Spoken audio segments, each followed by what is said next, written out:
Meu querido irmão, minha irmã, bom dia, a graça do Rei seja sobre a sua vida. Quero convidar você a abrir a sua Bíblia no Salmo 51. Não, o momento de contrição já passou, então nós vamos ler do verso 10 a 12.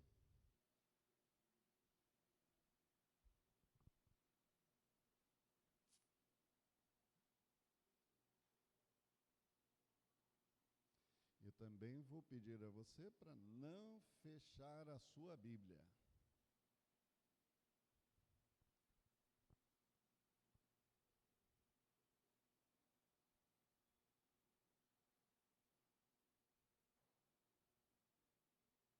Podemos? Cria em mim.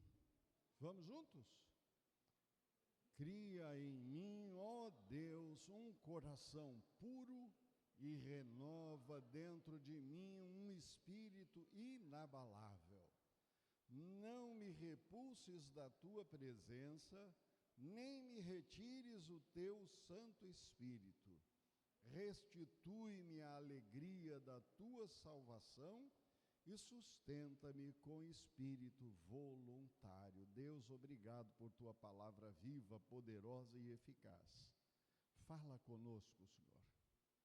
Vem, Espírito da graça, ministrar aos nossos corações a tua palavra. Em o nome de Jesus clamamos. Amém. Meus irmãos queridos, esse salmo é gestado num momento de muita dor, de muita aflição. O Salmo 51 retrata um momento aflitivo, angustioso de perdas da credibilidade, da moralidade, perda da esperança. Só não perdeu a fé. Davi perdeu tudo. Os reflexos posteriores deste salmo vão retratar aquele homem chamado segundo o coração de Deus, um homem que perde, inclusive, a segurança e a estabilidade da sua família. O pecado é assim. Aonde ele chega, ele é avassalador. O problema é que às vezes nós nos acostumamos e as pessoas se acostumam com o pecado. Acostumam. Quando eu era bem criança e comecei a trabalhar na roça, e ainda hoje isso acontece de vez em quando comigo, porque passou e eu já não trabalho mais na roça. Quando a gente vai fazer um trabalho mais pesado, acontece o que com a sua mão? Dá bolha, e depois aparece um calo. Quando você começa a trabalhar, dá bolha, dói. Quando a bolha rompe, queima, que é uma tristeza, parece que tem um ácido derramado na sua mão. Mas você volta para o mesmo efeito o dia seguinte, e já dói menos. Depois de 1 ano, depois de 2 anos, depois de 10 anos, bom, aí a gente conhece a mão do camponês, do trabalhador na roça, ou do marceneiro, né? A mão do marceneiro. Fica uma mão dura, ressecada. E a pessoa que tem essa mão ressecada já nem sente mais. Quando ele bota a mão na ferramenta, ele faz todos os traquejos necessários. Eita.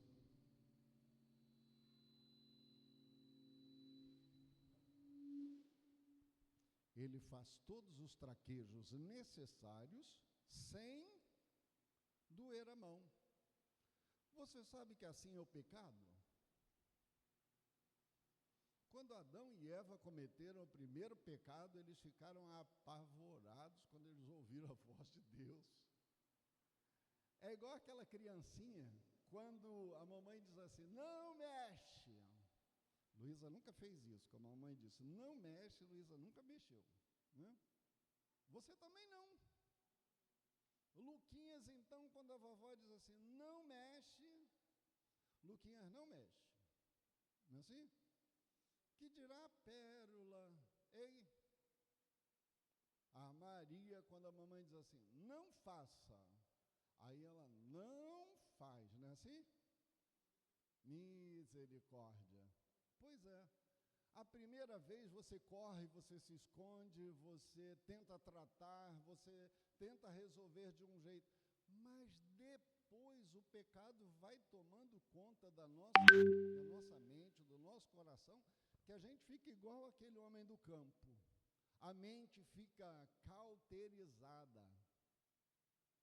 Recentemente eu vi aí nas mensagens de YouTube, um cidadão tem um cavalo no campo lá há muito tempo. E ele não se dá conta, ele veio da cidade e comprou o sítio e tem um cavalo lá. De repente o cavalo começou a mancar. Mancar e mancar e mancar. Ele chamou o veterinário disse, vamos ver o casco do cavalo. Mas esse cavalo nunca teve problema nenhum, nunca teve problema de saúde, por que ele está mancando agora?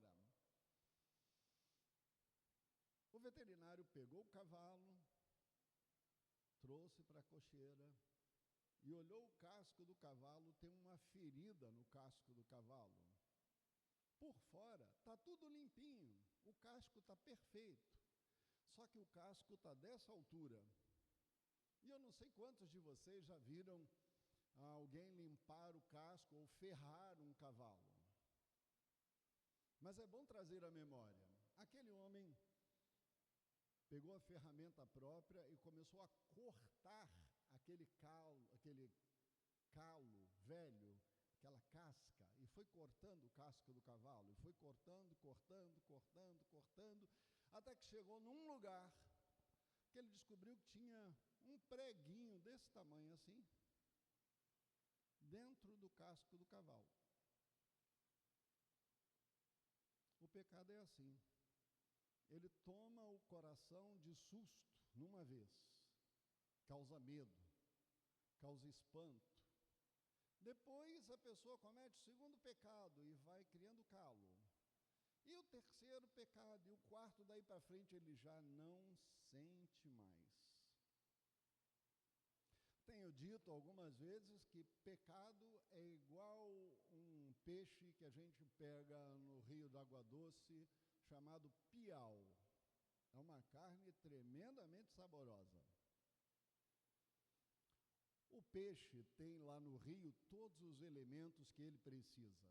Ele tem a alga, tem os insetos, ele tem lá todas as larvas que ele mexe pelo fundo do rio, ele tem tudo.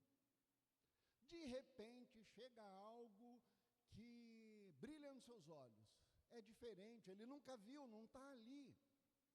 Aí ele vai lá e pega, ele abocanha, e quando ele abocanha ele viu, era uma isca no anzol. E o dono agora do anzol tenta trazê-lo, só que o piau é igual crente. Igualzinho Davi.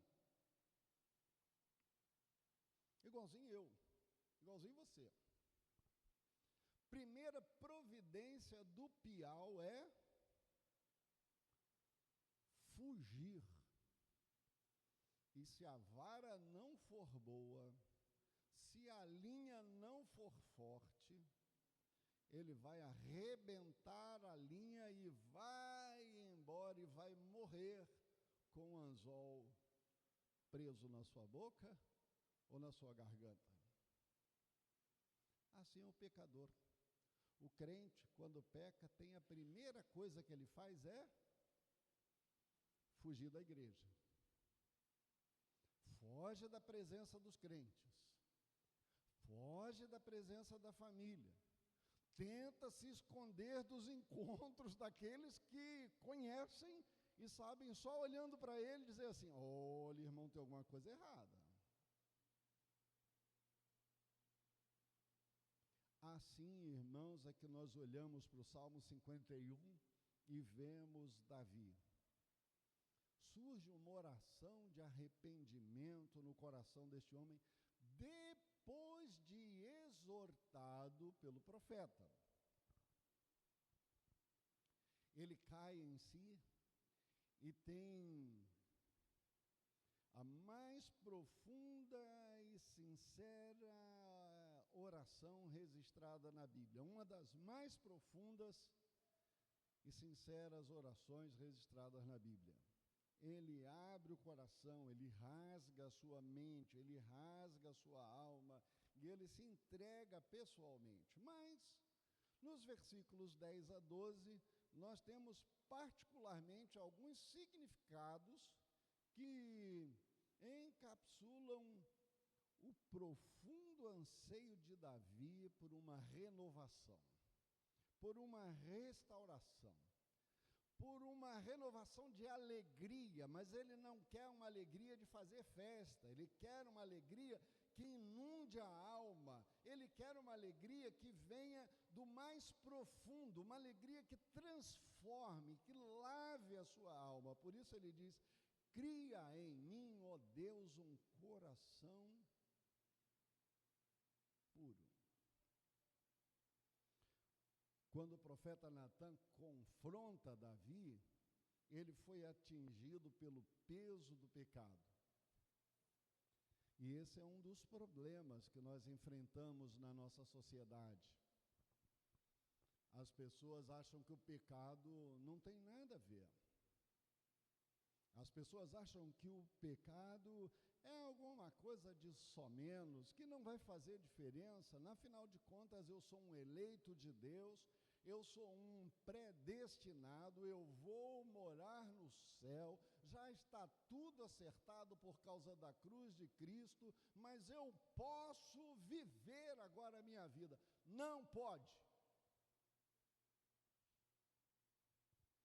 Quem é de Deus não pode meter o pé na jaca.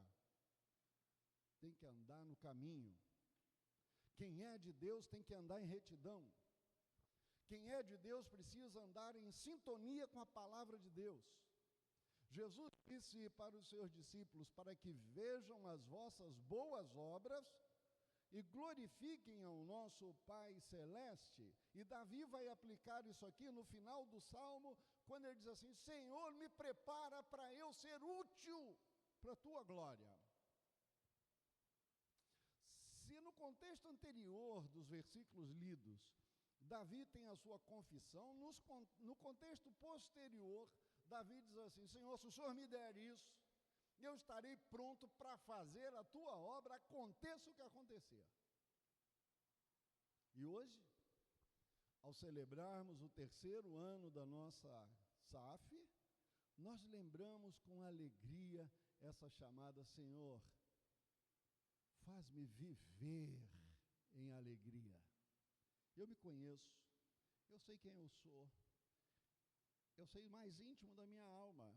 Melhor, Senhor, tu sabes o que está no recôndito da minha alma. Então, Senhor, dá-me alegria. Vivemos um momento em que nós acostumamos a não ter alegria. Preste atenção. Quando foi a última vez que você deu aquela gargalhada, aquela gostosa gargalhada que vem do coração assim e rasga mesmo, e você dizia: ufa. Lembra quando foi a última vez? Aquela alegria que toma o seu coração e você diz assim: ufa, hoje eu fui alegrado. Quando foi a última vez? Cada crente precisa ter um encontro fiel, maravilhoso com Deus, a fim de ter a alegria restaurada. No conceito de Davi, a única saída para ter a alegria restaurada, renovada, a alegria que inunda a alma e o coração, é a pessoa ter o encontro com Deus definitivo. Seu abatimento era tão intenso que, avaliando as suas forças, seu caráter, sua moral, seu poder, ele cai na seguinte reflexão: eu não tenho nada que vale a pena dentro de mim, embora fosse o rei de Israel. Embora cantasse os louvores do Senhor. Embora participasse do culto no templo. Não há disposição na minha alma para ter aquela alegria que eu tinha antes. Deus, restitui-me a tua alegria. Neste clamor por restauração, Davi pede a Deus, e aqui vai o nosso primeiro ponto. Você não fechou sua Bíblia. Começa o versículo 10 dizendo assim: cria em mim um coração puro ou um coração limpo. A palavra traduzida aqui para o português por cria é a mesma palavra que foi usada na língua hebraica lá no versículo 1 do capítulo 1 de Gênesis, isto é, faz novo.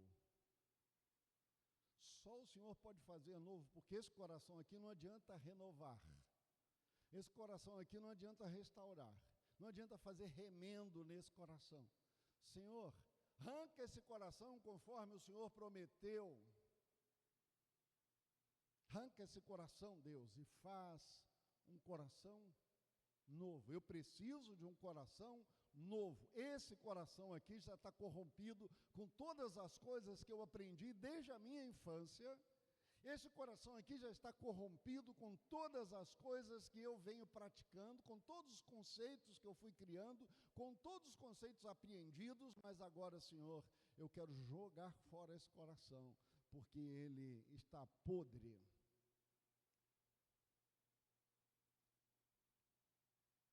Faze morrer o velho homem e vir um novo coração, como aquele que existia quando o Senhor criou no princípio lá do Éden. O coração que recebeu ao nascer é corrupto, imoral, inconstante e está completamente dominado pelo pecado. Eu herdei, ele diz isso no Salmo, eu herdei dos meus pais o pecado e agora eu aprendi novos e terríveis pecados. Eu preciso de um novo coração. A ideia aqui apresentada por Davi é um coração que seja limpíssimo. Porque o coração antigo, contaminado, não tem mais jeito e ele clama, então, cria em mim, ó Deus, um coração limpo, um coração livre das paixões impuras, um coração que possa fazer a tua vontade, completar os desejos. Não quero mais a influência do pecado, mas eu quero a influência da tua presença e da tua graça. Essa retidão moral e pureza só podem vir das mãos da vontade soberana do Deus nosso Pai. Em seguida, Davi faz outro pedido, e aqui tem nosso segundo ponto. Renova um espírito correto. Coloca dentro de mim um espírito correto. Renova dentro de mim um novo espírito. O espírito corrompido, se ele entrar no coração novo, vai continuar como antes. O espírito novo precisa dominar, e aqui, muitos anos depois, o profeta Jeremias escreveu que num determinado tempo Deus iria arrancar o coração e dar um novo coração. E no capítulo 37, especificamente de Ezequiel, ele vai dizer que o Senhor disse ao profeta: agora sopra o Espírito sobre eles. Se a tristeza corrompeu o seu espírito, se a angústia abateu a sua alma, e se não há mais alternativa, então Deus tem a solução, tem um espírito para ser renovado. E aí o profeta diz que soprou sobre o vale dos ossos secos e o espírito entrou naqueles corpos. Aqui Davi está clamando por esta ação: Senhor, Cria um espírito renovado dentro de mim, Senhor, que seja tão limpo quanto o coração novo que o Senhor vai me dar. Agora, Senhor, coloca aqui um espírito novo que tenha vontade, desejos, intenções que glorifiquem ao Senhor. Ele não apenas afirma que ele necessita de um coração, mas ele necessita que esse coração seja guiado por um espírito que venha das mãos de Deus, porque os intentos do espírito eram fracos e corrompidos e carentes da assistência divina. A partir de então, coração novo, espírito novo, ele precisaria de novos intentos que viessem da mente do Senhor para dirigir os seus passos, para produzir pureza e retidão, até que isso possa consumir todo o passado e ele possa viver em retidão diante do Senhor. Renova dentro de mim um espírito correto, constante, firme, um espírito que seja sincero, que seja agradável ao Senhor. Coloca dentro de mim esse espírito, Senhor, que me coloca de pé, que me torna íntegro na tua presença como coluna principal.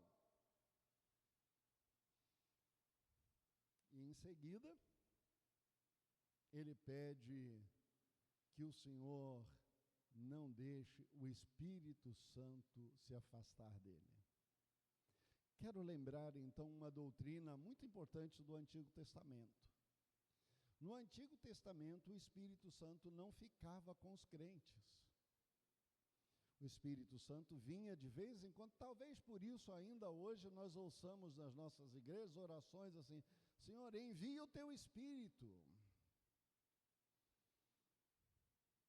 Espírito Santo, és bem-vindo aqui.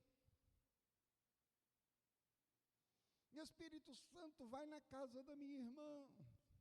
É por causa da teologia do Antigo Testamento. Mas Davi, que era aquele homem de Deus, que quando Saul estava angustiado, aflito, mandava buscar Davi, Davi tangia a harpa, e o Espírito do Senhor falava por Davi, e afligia, e trazia alegria ao coração aflito de Saul.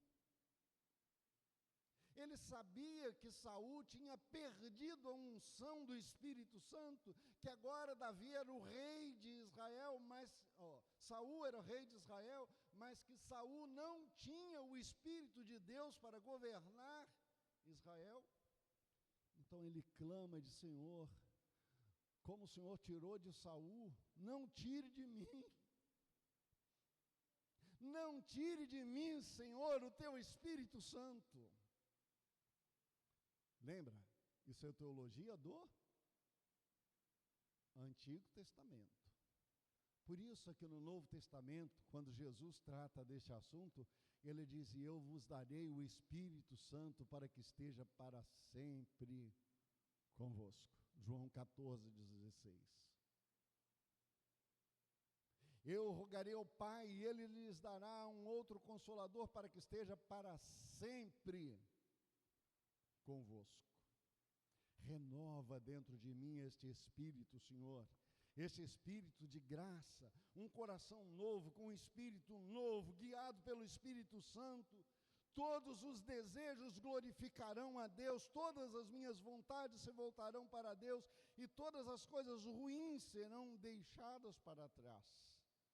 Davi reconhece que havia anteriormente um espírito certo que o guiou e ele tranquilizou Saul. Havia um Espírito Santo que o guiou e ele derrubou Golias. Havia um espírito forte que o guiou e o fez rei de Israel. Havia o Espírito Santo que renovava sua alma e alegrava o seu coração. Então, no seu brado de aflição, no versículo 11, Davi clama dizendo que esse medo decorre da compreensão que a presença de Deus é a fonte da vida, é a alegria que eu preciso, é a bênção indispensável para a minha caminhada. Ser lançado fora da presença de Deus é ser separado da própria fonte da vida, da própria fonte de todas as alegrias, da vitalidade indispensável para a nossa caminhada. Não retires de mim o teu Espírito Santo.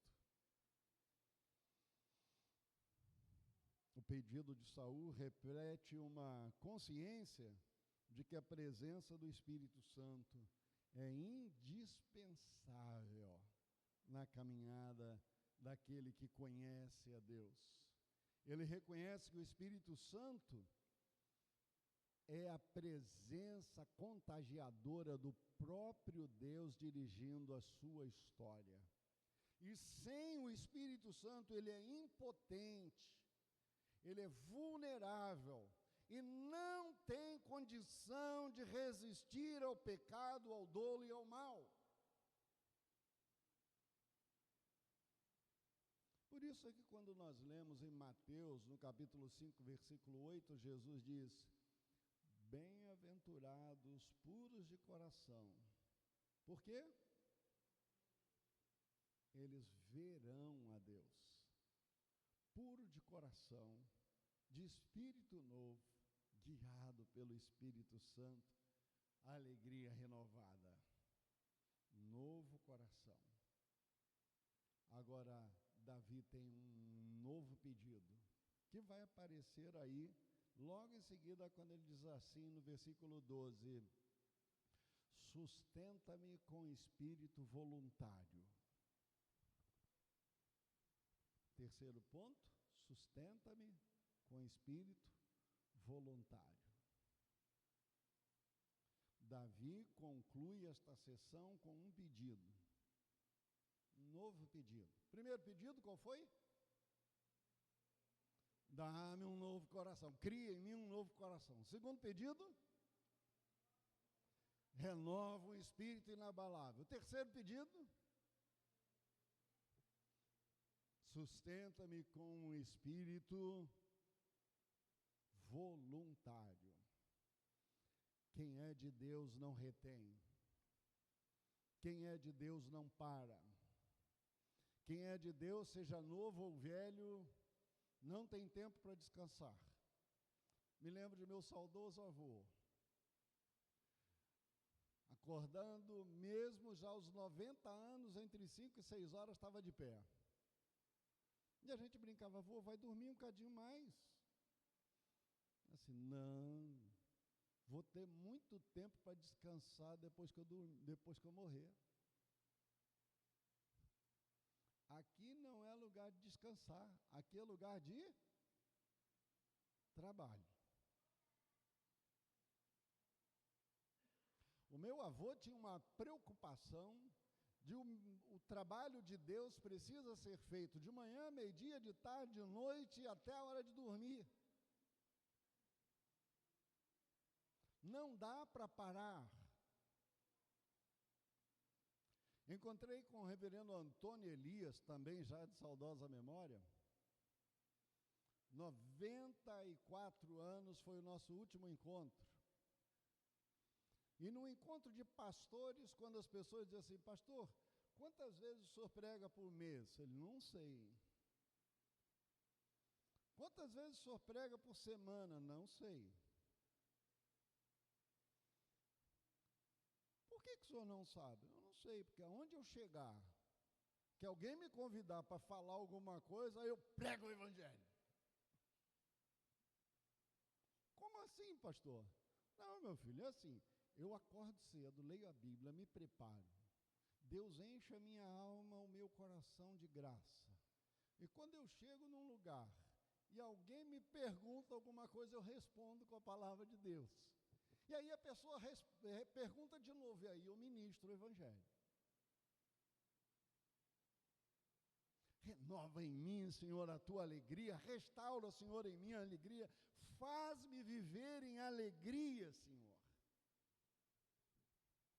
Se o crente em pecado foge da igreja, se o crente em pecado foge da presença de Deus, se o crente em pecado foge da presença dos crentes e não quer parecer na frente dos outros que seja crente, O crente de verdade, lavado, remido, consagrado, que está vivendo debaixo da luz do Espírito Santo, quer aparecer como IP. Você já viu os IPs, essa época, no meio das matas? Já reparou? Quando você vai daqui para Petrópolis, ou daqui para Teresópolis, ou onde você passar que tem uma mata, o IP aparece, ele se revela lá no meio da mata. Já prestou atenção? Como assim, pastor? Pode prestar atenção, o ano todo ele dá um jeito de aparecer. Ele é verde como todos os outros. Mas lá no meio da mata ele mostra a sua flor e diz: eu sou amarelo, eu sou vermelho, eu sou roxo. Ele aparece. Assim é aquele que é cheio do Espírito Santo. E Davi diz assim: Senhor, eu não quero ser mais um homem comum, eu não quero ser um rei simples, eu não quero ser alguém que passe pela vida que os outros não vejam, eu quero ser visto. E isso será possível se o Espírito Santo dominar a minha vida. Não tires de mim, Senhor, o teu Espírito Santo. Sustenta-me com espírito voluntário, que onde eu estiver, eu faça resplandecer a tua luz. Que o que eu tiver de fazer possa ser para a glória do Senhor. Davi conclui essa sessão com o pedido que sustenta-me com espírito voluntário. Um espírito voluntário é aquele que está pronto para fazer o que aparecer na frente.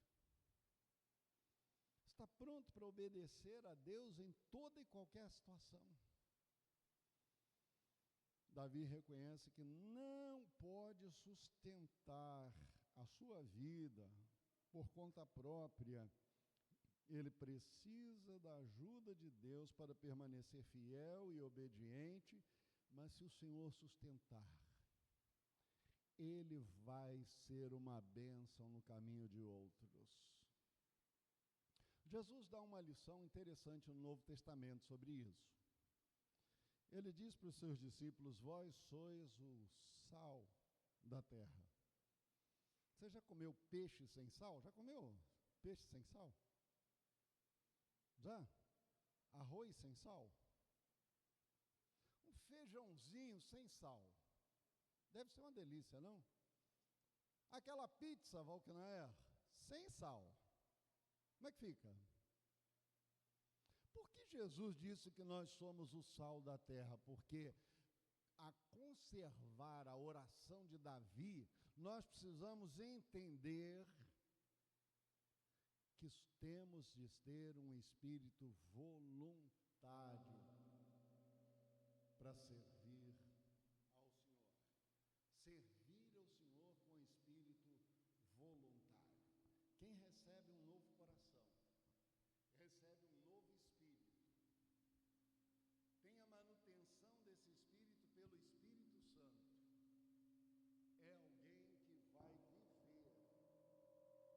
na dispensação, na provisão, no cuidado de Deus, guiado pelo Espírito Santo, mas ainda assim vai servir a Deus, custe o que cuidar, vivendo na alegria da salvação. Restaura-me a alegria da salvação.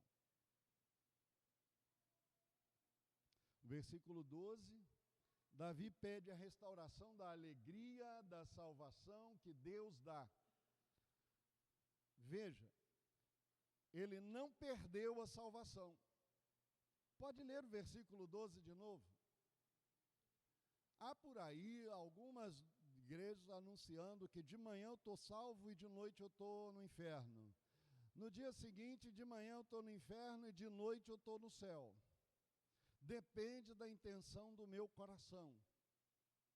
Davi deixa claro que isso não acontece. Sabe por quê? Ele diz assim: Senhor, eu sou salvo.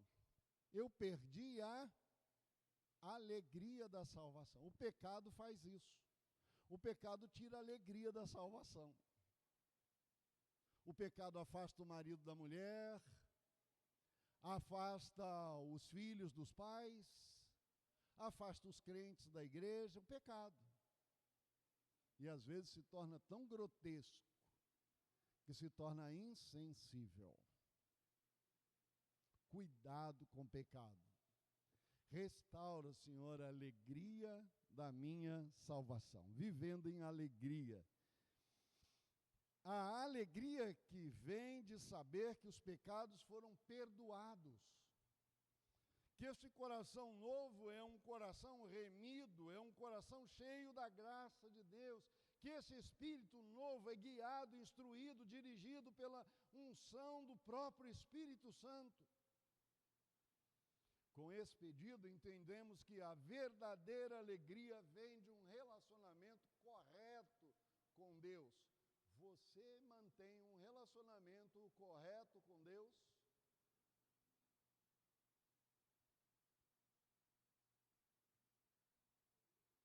O apóstolo Pedro, tratando do assunto desta alegria, ele diz que a alegria que temos de ter uma convivência saudável com Deus é indizível.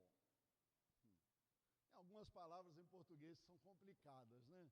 O que é uma coisa indizível? É aquilo que eu não sei explicar. Não tem explicação. A alegria que Deus coloca dentro do coração daquele que serve a Ele é algo que estou com dor, mas estou alegre. Perdi, mas estou alegre. Acabei de sepultar meu amigo, mas estou alegre. Acabei de passar por uma enfermidade duríssima, ou estou passando pela enfermidade e estou alegre. A igreja cantou isso durante muito tempo. Tropeça aqui, cai acolá, mas depressa levanta e começa a cantar. No Salmo 51, versos de 10 a 12, nos ensinam que a natureza da alegria promovida pela graça salvadora é a importância extraordinária para um viver feliz, que gera frutos, e os frutos glorificam a Deus e abençoam os outros. Eles nos lembram de que a graça de Deus é suficiente para purificar, renovar, sustentar, mudar a nossa vida. Como Davi, precisamos da alegria da salvação. Somos crentes, mas a guerra contra o pecado gera sujeiras. A nossa convivência no mundo com o pecado gera sujeiras do pecado. E essa sujeira, por vezes, se apega à nossa vida. E, às vezes, a nossa vida se apega aos pecados.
25.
Você pode se assentar.